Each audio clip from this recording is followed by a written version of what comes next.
আগে শুধু ঠাকুমা দিদিমাদের মুখে শুনতাম ভোরে উঠলে নাকি কোনো রোগ ব্যাধি হয় না, তবে তখন না হাস্যকর মনে হতো উনাদের কথাগুলো। তখন বিশ্বাস করতাম না, উল্টে আরও উনাদেরকে অনেক কথা শোনাতাম। কিন্তু কি বলতো, এখন এসে জীবনে বুঝতে পারছি যে ঠাকুমা দিদিমাদের কথাগুলো সত্যি হয়। আসলে উনারা কোনো যুক্তি দিয়ে বোঝান না ঠিকই, কিন্তু কথাগুলো সত্যিই বাস্তব। আসলে ভোরবেলায় উঠলে না শরীরে কোনো রোগ ব্যাধি সহজে বাসা বাঁধতে পারে না, এটা একদম বাস্তব কথা। আগে আমি প্রতিদিন ভোরে উঠতাম, কোনো অলসতা বোধ আমার মধ্যে ছিল না, আর সারাদিন বেশ ভালোই লাগতো, চনমনা হয়ে কাজও করতে পারতাম। মাঝখানে কয়েকদিন ভোরে ওটা বন্ধ করে দিয়েছিলাম, দেখি শরীরটা কেমন ড্যাম ড্যাম লাগে, কেমন শরীরটা মানে কাজে কোনো এনার্জি পাওয়া যায় না এরকম লাগছে। তবে এটা রিয়েলাইজ করতে পেরেছি যে ভোরে উঠলে পরে সত্যি একদম কি বলবো, জীবনটা পুরো পাল্টে যায়। মানে জীবনে কোনো রোগ ব্যাধি থাকে না, এনার্জি, কাজে এনার্জি পাওয়া যায়, এটা এখন বুঝতে পেরেছি। তাই আবারও কিন্তু আমি ভোরে ওঠার অভ্যেস শুরু করে দিয়েছি। আসলে বাস্তব জীবনে বাস্তবতার সঙ্গে এভাবেই কিন্তু চলতে হচ্ছে। তাই ভোরবেলায় উঠে দেখো, আগে আমি জলের পাইপটা লাগিয়ে দিয়ে এলাম। কারণ কি বলতো, ওই যে পরে জল পাবো না, আর সকালবেলার দিকটায় জল নিলে পরে বেশ ভালো জল নেওয়া যায়। আর আমাদের তো ওভাবেই জল নিতে হয়, কারণ এখানে পাহাড়ে যারা বসবাস করে তারা সকলেই জানে জলের কতটা কষ্ট। সে কারণেই ভোরবেলায় দাঁত মাজতে মাজতে কিন্তু আমি জলের পাইপটা লাগিয়ে দিয়ে এলাম, আর কর্তামশাইকে বলেছি ওই দিকের পাইপটা লাগিয়ে দিয়ে আসতে। তারপর এসে ঘর দোরগুলো সুন্দর করে ঝাড়ু দিয়ে নিলাম, ঝাড়ু দিয়ে বারান্দার জায়গাটা ঝাড়ু দিয়ে নিচ্ছি। তো এই ভিডিওর মাধ্যমে তো তোমাদের সঙ্গে অনেক গল্প হবে, কথা হবে। তো চলো আগে নিজের পরিচয়টা দিয়ে নিই। শুভ সকাল আমার প্রিয় বন্ধুরা, সকলে কেমন আছো? আশা করছি যে যেখান থেকে আমার এই ভিডিওটি দেখছো সকলে ভালো আছো, সুস্থ আছো। আর আমরাও খুব ভালো আছি। অরুণাচল প্রদেশের এই ছোট্ট পাহাড়ি গ্রাম থেকে আমি মামনির সংসারের আরও একটি নতুন ব্লগে তোমাদের সবাইকে স্বাগত জানিয়ে, তোমাদের সবাইকে সাথে নিয়ে আজকের ব্লগটি শুরু করে দিয়েছি।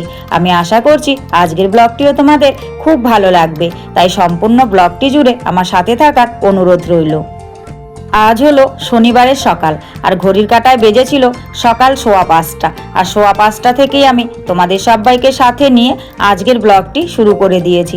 যারা নতুন এসেছো, আমার ভিডিওটি যদি ভালো লাগে প্লিজ একটি লাইক করে চ্যানেলটি সাবস্ক্রাইব করে আমার পাশে থেকো।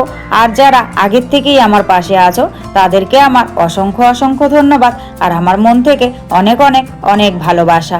তো বন্ধুরা, তোমরা তো দেখলেই যে আমি পাইপটা লাগিয়ে রেখে কর্তামশাইকে বলে কিন্তু কাজে লেগে পড়েছি প্রতিদিনের মতো। তারপর অনেকক্ষণ পরে দেখো কর্তামশাই উঠে গেল ওই পেছন দিকে পাইপটা লাগাতে, আর এদিকে সব সকালের বাসি কাজকর্ম কমপ্লিট করে নিয়ে একদম ফ্রেশ হয়ে চলে এসেছি রান্নাঘরে।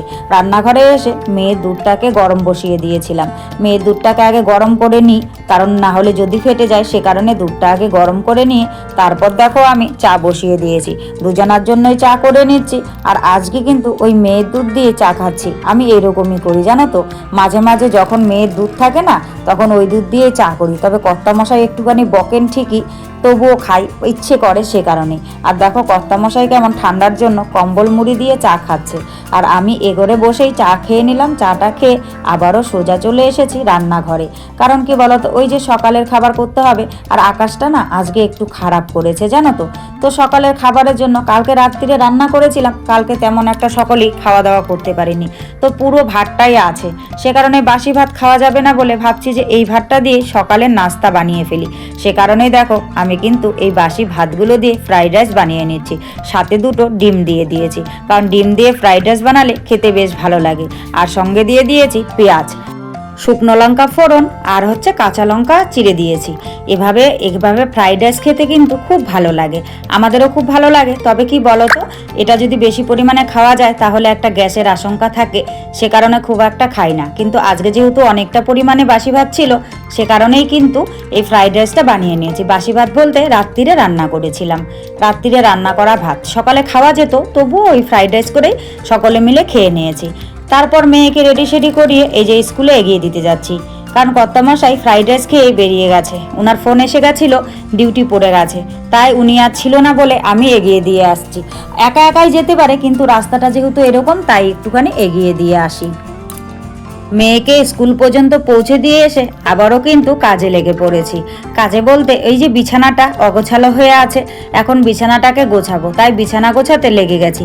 তবে জানো তো বন্ধুরা, এই দুটো মানে কম্বলে কিন্তু এখন আর ঠান্ডা মানছে না, বেশ একটু ঠান্ডা ঠান্ডা লাগছে। এখন ভারী কিছু ঢাকা চাপা নিতে হবে, কারণ এই দুটোতে শুচ্ছি, এই দুটো তো একদমই পাতলা। তো আগে বেশ কয়েকদিন এটাতেই মানে চলে গেছে আর কি, অতটা ঠান্ডা লাগেনি। কিন্তু এখন জানো তো বেশ একটু রাত্রে ভোরের দিকটা একটু ঠান্ডা ঠান্ডা লাগছে। তবে আর এক সপ্তাহ মতন গেলে কিন্তু এই দুটো কম্বলে আর চলা যাবে না, তখন এক্সট্রা কিন্তু নতুন কম্বল কিনতেই হবে। তো যাই হোক, বিছানাপত্র সুন্দর করে গুছিয়ে টুছিয়ে একদম রেখে দিয়ে ঝেড়ে ঝুড়ে রেখে দিয়েছি। রেখে টেকে দিয়ে আবারও চলে এসেছি রান্নাঘরে, কারণ দুপুরের রান্না তো করতে হবে। সে কারণে রান্নাঘরে এসে ভাতটা বসিয়ে দিলাম। আর দেখো, হিটারটা সেরকমভাবে হিট নেই। আসলে এখন তো সকলেই রান্নাবান্না করছে, এখন ভোল্টেজটা কমই থাকবে। আর রান্নাবান্নাটা মনে করো সকলের ঘরে যখন হিটারটা কম জ্বলে তখন বেশ ভোল্টেজটা বেড়ে যায়, জানো তো। তো সে কারণেই হিটটা একটু কম আছে। আজকে কিন্তু রান্নাবান্না করতে অনেকটাই সময় লাগবে, তাই বারবার করে দেখছিলাম। আর ছ্যাঁত করে একটুখানি জল পড়ছিল, তা আমি ভাবছিলাম হয়তো এটা ফুটো হয়ে গেছে, কিন্তু না, আসলে কি বলতো, নিচে যে জলটা লেগেছিল সেটাই পড়ছিল। আর আজকে রান্না করব, দেখো কালকে নিয়ে এসেছিল মাছের মাথা। সেই মাছের মাথাটা ভেজে রেখে দিয়েছিলাম রাত্রিরে আর বানাইনি। আর নিয়ে এসেছিল একটা বাঁধাকপি, বলেছে মাছের মাথা দিয়ে বাঁধাকপি ঘন্ট খাবে, তাই মাথাগুলোকে সুন্দর করে ধুয়ে টুয়ে ভেজে রেখে দিয়েছিলাম। এখন একটু গরম করে তারপর নামিয়ে নিলাম, কারণ ওই যে তেলটা জমা হয়েছিল সে কারণে। আর এখানে দেখো পেঁয়াজ, তেজপাতা আর গোটা জিরে ফোড়ন দিয়ে আমি কিন্তু কেটে রাখা ধুয়ে রাখা বাঁধাকপিটাকে বসিয়ে দিলাম। আজকে কিন্তু মেনুতে এটাই করব, বাঁধাকপি ঘন্ট আর হচ্ছে ভাত। তবে দেখি, মেয়ে তো বাঁধাকপি ঘন্ট দিয়ে শুধু খেতে পারবে না, মেয়ের জন্য অন্য কিছু একটা বানাতে হবে। তো ঘন্টটা বসিয়ে দিয়েছি। এখন কিন্তু লবণ হলুদ সব কিছু দিয়ে কিছুক্ষণ ঢাকা চাপা দিয়ে রেখে দেব। রেখে দিয়ে তারপর হচ্ছে যখন মোটামুটি হয়ে যাবে তারপর মাছের মাথাটা দেব। আর সঙ্গে কিন্তু আমি একটুখানি আলু কেটে দিয়েছি। আর দেখো, যেহেতু একটুখানি মজে গেছে, মজে যাওয়ার পর মাছের মাথাটা আর একটা টমেটো কেটে রেখেছিলাম সেটা দিয়ে দিলাম।